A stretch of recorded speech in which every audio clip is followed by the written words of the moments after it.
इस question of functional analysis GATE 2021 2021 का question है भाई, फंक्शनल एनालिसिस का क्वेश्चन है। क्या क्वेश्चन है, क्या गिवन है आपके पास? Let e n start from 1 to and so on be n orthonormal basis, जैसे basis that is orthonormal of a Hilbert space that is complex Hilbert space. ठीक है, एच हिल्बर्ट स्पेस अपना क्या है? H. Consider the following statement, एक statement P दे दिया, एक स्टेटमेंट क्यू दे दिया। पी क्या क्या कहता है?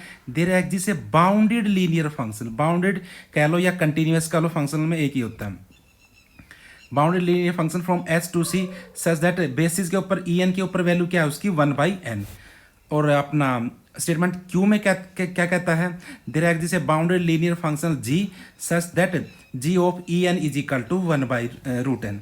तो P में F की वैल्यू ई एन पे क्या है? 1/n। स्टेटमेंट Q में F की वैल्यू ई एन पे क्या है? 1/√n। तो इस स्टेटमेंट के बारे में पूछा गया है कि both statement are true, P is true but Q is false, P is false but Q is true, both are false. ठीक है, इस क्वेश्चन को करने से पहले हमको 2-3 बातें जाननी जरूरी है। एक तो ये जानना जरूरी है भाई कि आपकी बेसल इनइक्वालिटी क्या होती है। ये फंक्शनल एनालिसिस के अंदर बहुत ही इंपॉर्टेंट, बहुत ही फेमस इनइक्वालिटी है। और एक होता है रिज रिप्रेजेंटेशन थ्योरम।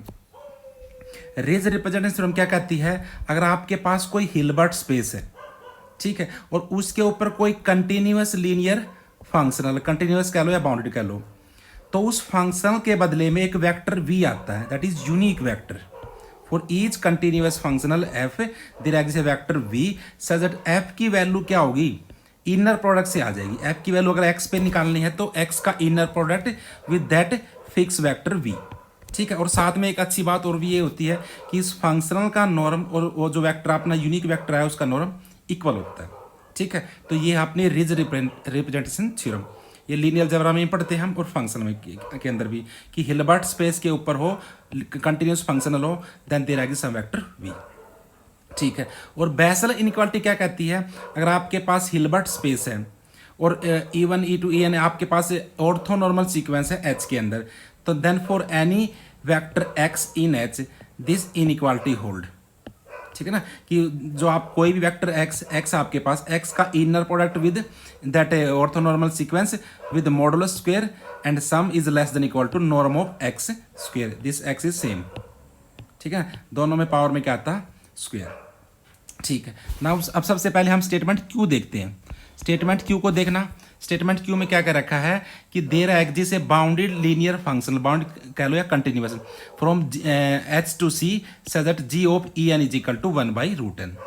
ठीक है, तो जी आपका ये कहता है क्या ऐसा एग्जिस्ट करेगा? G from H to C continuous कह लो या अपना बाउंडेड कह लो, such that ji of E N is equal to 1/√n for n is equal to 1 to n so। अच्छा, आपके पास ये फंक्शनल है, क्योंकि अपना जो फंक्शनल है जी अपना ये कंटिन्यूअस है, तो कंटिन्यूअस है और h अपना हिल्बर्ट स्पेस है, तो अपनी रिज रिप्रेजेंटेशन थ्योरम काम कर जाएगी। So by Riesz representation theorem there exist a unique vector v such that gx is given by inner product of x with v for all x। ठीक है, ये अपनी रिज रिप्रेजेंटेशन थ्योरम लग गई। अब ऐसा करो, इस v को उठा के अपनी बेसल इनइक्वालिटी पुट कर दो। ये अपनी बेसल इनइक्वालिटी, इसके अंदर जाके अगर मैं x को v पुट कर देता हूँ, यहाँ पर v आ जाएगा और यहाँ पर नॉर्म ऑफ v का स्क्वायर आ जाएगा। So by Bessel inequality this will implies summation n start from 1 to infinity norm mod of क्या है इसके अंदर? x को रिप्लेस कर दिया मैंने v से, v का inner product with E N norm का मोड का square is less than equal to, उधर क्या था? नॉर्म ऑफ x का स्क्वायर था ना, तो लेकिन x को मैंने किससे रिप्लेस कर दिया? v से, नॉर्म ऑफ v का स्क्वायर। ठीक है, बल्कि इसको मैं थोड़ा और सिंपल फॉर्म में लिख लूँ, this is same as n start from 1 to infinity। यहाँ पर ये मॉडुलस है ना, तो बेसिक इनको मैं रिप्लेस कर देता हूँ, क्योंकि कॉम्प्लेक्स कॉन्जुगेट है तो मॉडल सेम रहेगा ना। E n with v inner product norm का square is less than equal to norm of v का स्क्वायर। लेकिन ये इतनी टर्म देखना क्या है, यहाँ से देखना ये इतनी टर्म क्या अपनी x की जगह पर क्या ई एन है, तो ये क्या बन जाएगा? दिस विल इंप्लाइज समेशन, ये as it is summation N from 1 to infinity. अब इसको मैंने किससे रिप्लेस कर दिया, इससे कंपेयर करके देखते हैं। ये तो अपनी जी एक्स की वैल्यू ऐसे है ना, बस एक्स की जगह पर क्या ई एन, तो ये क्या बन गया g of E n with mod square is less than equal to 1 by g mod of norm of v square. लेकिन जी ऑफ ई एन क्या गिवन अपना, ये गिवन है, ये क्या गिवन 1 बाई रूट एन। अपनी जो स्टेटमेंट क्यू है उसके अंदर क्या जी की वैल्यू दे रखी है ना, N start from 1 to infinity, G of E N की वैल्यू दे रखी 1 बाई रूट एन, और यहाँ पर मोड लगा लो या लगाओ, square is less than equal to norm of V का स्क्वेयर। अब आपका एस्टिमेट लग ही गया होगा, क्या है ये, N start from 1 to infinity, ये आएगा 1 by N is less than equal to norm of V का स्क्वेयर। ये तो कोई एक वेक्टर है, वेक्टर का नॉर्म क्या होता है अपना, फाइनाइट होता है। और यहाँ पर ये सीरीज कैसी करती है, ये सीरीज डाइवर्स करती है, तो ये कैसा सम है, ये इनफाइनाइट सम है, यहाँ पर फाइनाइट सम है which is a contradiction. Infinite sum थोड़ी ना फाइनाइट सम से छोटा होगा, which is a contradiction that implies statement Q is false.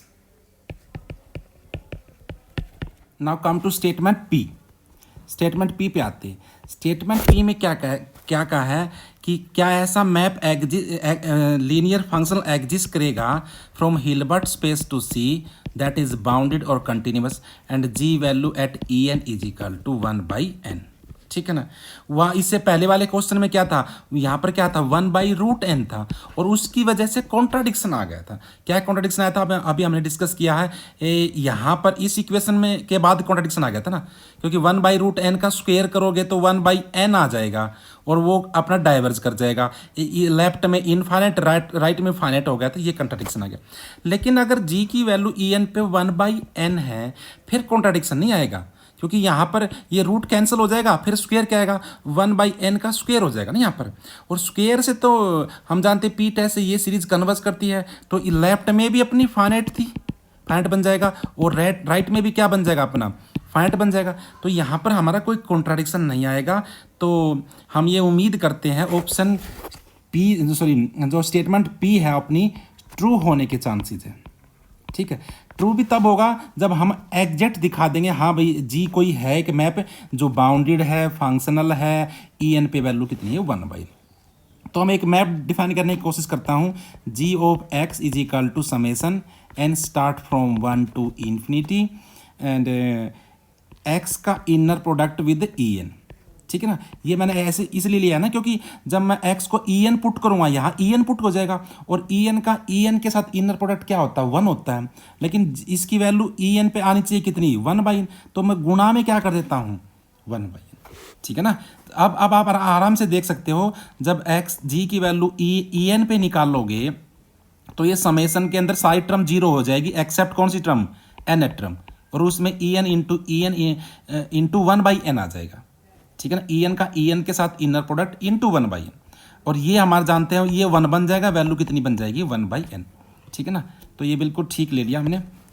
ठीक है, तो एक बात तो क्लियर होगी कि जी की वैल्यू ई एन पे कितनी है 1 बाई एन। ठीक है, तो इलिजिबल मैप है ये। दूसरी बात ये फंक्शनल बनना चाहिए। फंक्शनल मतलब ये लीनियर ट्रांसफॉर्मेशन होनी चाहिए। वो हम जानते हैं अगर मैं x को x प्लस वाई से रिप्लेस करूँगा तो ये सम में इनर प्रोडक्ट अलग अलग खुल जाता है, और स्केलर भी अपने क्या आते हैं, बाहर आ जाते हैं, तो इसलिए ये अपना फंक्शनल भी बन जाएगा। तो दूसरी बात भी होगी क्लियर। बस एक जो मेन बात रहेगी, इसको क्या प्रूव करना रह गया, ये बाउंडेड हो रहा है, ये बाउंड बन जाए। और हम जानते हैं किसी फंक्शनल को बाउंड कब कैसे होता है, उसकी डेफिनेशन कैसी होती है, norm of F X is less than equal to some constant into norm of x. ये डेफिनेशन होती है बाउंडेड और कंटिन्यूअस फंक्शन की। तो हमको क्या साबित करना है, क्या प्रूव करना है, norm of ji x is less than equal to some constant into norm of x, ये प्रूव करना है। ठीक है, तो लेके चल लेते हैं norm of ji x. Norm of ji x मतलब norm of summation g x की वैल्यू जानते हैं ना, N start from 1 to infinity and this is equal to x का इनर प्रोडक्ट ई एन के साथ into 1 by n norm of this. And ये तो अपने कॉम्प्लेक्स नंबर है, so norm is same as mod n start from 1 to infinity x into e n 1 by n, norm नहीं mod कह लो, norm कह लो, एक ही बात है। ठीक है, अब यहाँ समेसन है। अब इसको देख के आपके माइंड में क्या आना चाहिए, summation A N into B N type का नहीं है, इसको ए एन कह लो, इसको बी एन कह लो, इसको देखते ही आपके माइंड में आना चाहिए Cauchy Schwarz inequality, Cauchy Schwarz inequality, Cauchy Schwarz inequality, ठीक है, वो लगा देते हैं। तो वो क्या कहती है, this quantity is less than equal to, सारे के बाहर under root, norm of a n norm of b n, मतलब summation n start from 1 to infinity, पहले ए एन की टर्म्स आती है, मोड ऑफ एक्स का इनर प्रोडक्ट ई एन के साथ विद स्क्वेयर, ठीक है, and then b n summation 1 by n square n start from 1 to infinity, ठीक है।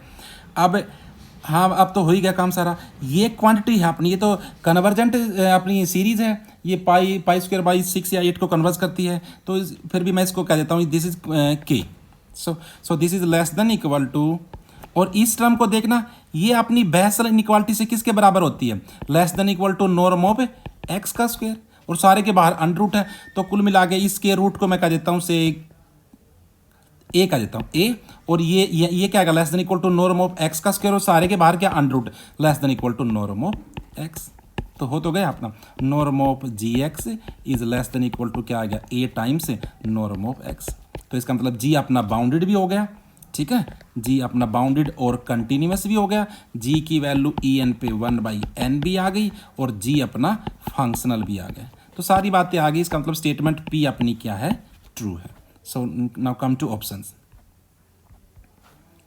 ठीक है, ऑप्शंस के अंदर जाते हैं, P is true but Q is false, तो ऑप्शन नंबर बी को देखना, P is true but Q is false, option B is correct one. Okay, thank you.